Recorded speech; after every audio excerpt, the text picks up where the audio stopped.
So I was talking about how in that 7 Days in May video, Frankenheimer's direction is 101 as to how to enunciate the proceedings in your dramatic fictional feature visually.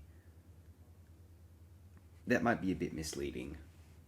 It's still apt, although I think more precisely it's direction plus vivid, considered, and highly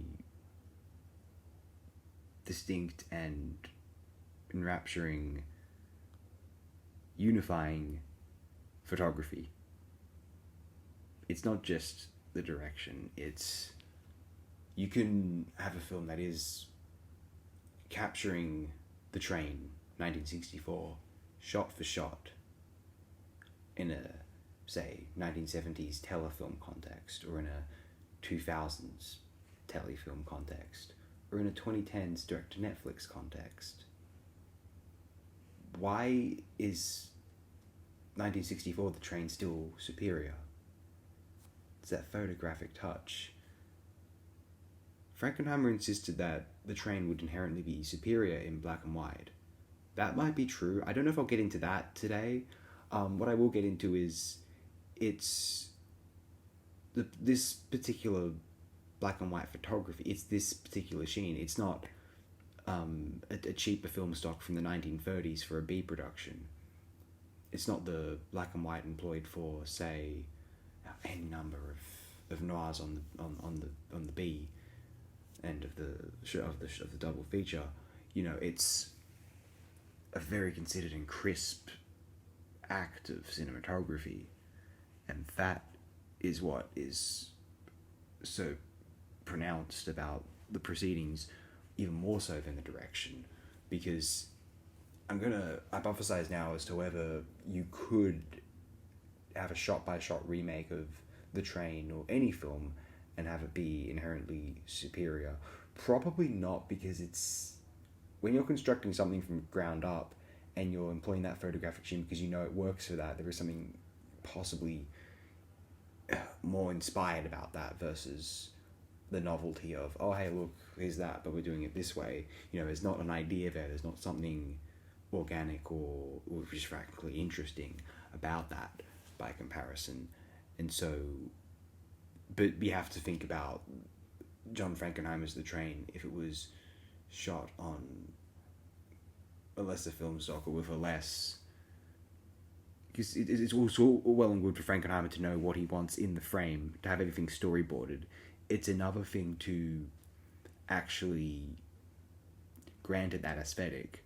Celluloid had a unique aesthetic, and actually Celluloid was almost easier with Celluloid to capture a unique aesthetic, whereas digital's aesthetic is more homogeneous.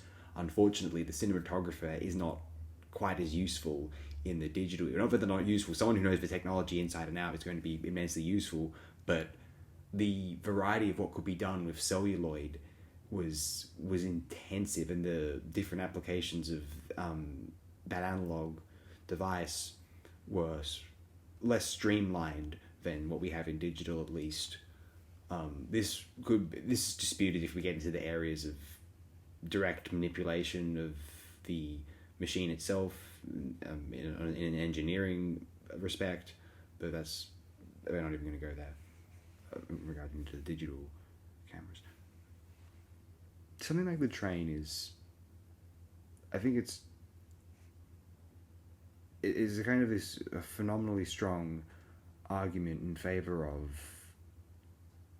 very dedicated cinematographers, because it's going to be hard to believe, but it does matter who shoots these films. And one thing you have to remember about cinematographers, especially in the Celluloid era, is that they were hired just for nonsense, just for any old crap.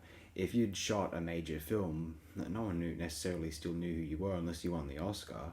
Even if you were just nominated, they couldn't give a stuff about you. And in any case, you're only as good as your last film, no matter who you are. If you were a cinematographer and you were granted an interesting project, you're working with someone who takes the visuals in a narrative, in a drama, as seriously as John Frankenheimer had, given his days of trying to make direct the most captivating television plays possible, and employing the medium as absolutely and as modernist as possible, drawing attention to everything that the medium was capable of, almost more so than Hollywood films were at that time, except for people like, Alfred Hitchcock and perhaps John Ford at times, obviously. Hitchcock, that's more obvious. Anyway, the point I'm making is, if you were just an average cinematographer, the two cinematographers on this film, I'll just name them briefly. They're Walter Waters, and American, and Jean Tournier, French, obviously. And given this is co-production, shot in France, neither of these individuals have immense credits beforehand. It has the style. One would think, was this shot by the gentleman I can't remember their name. I did finish quickly. I think it was the same individual who shot 7 Days in May and The Manchurian Candidate, perhaps Man of Alcatraz as well. Lionel Linden on Manchurian Candidate and Ellsworth Fredericks on 7 Days in May. Well, what's important to remember is no matter who shoots these films, they've worked with the camera inside and out. It's their job. They know the technology. And then when they see the director's previous film, they have an idea of what the cinematographer, it's their living as well. They say, okay, I can kind of see what that photographer was doing there, and that cinematographer was doing there. They can try and replicate that, but they might have a few tricks of their own they know over the years, and they say, well, why don't we try this? And so they know Frankenheimer's style. They know what he wants. He can, and describe to them, articulate to them what he wants even further, more so in person. The person who the director consults the most on a set, because, like a construction site or something, no one wants to be the one giving the orders. They all ask the boss, who in this case is the director. And the only person who the director might be asking questions of is a cinematographer. Because the cinematographer knows how to capture the image, and they've got to kind of work together in order to grant that. Cinematographer would go, we could try this. Frankenheimer goes, yeah, we'll do that. And that is what is important. Sped up the train. Notice how this act of photographic sheen is vital to this film having, and the effect that it has. And consider when you're composing your own films, if you ever plan to do so, and be careful of this in the age of digital. Be sure that the impact of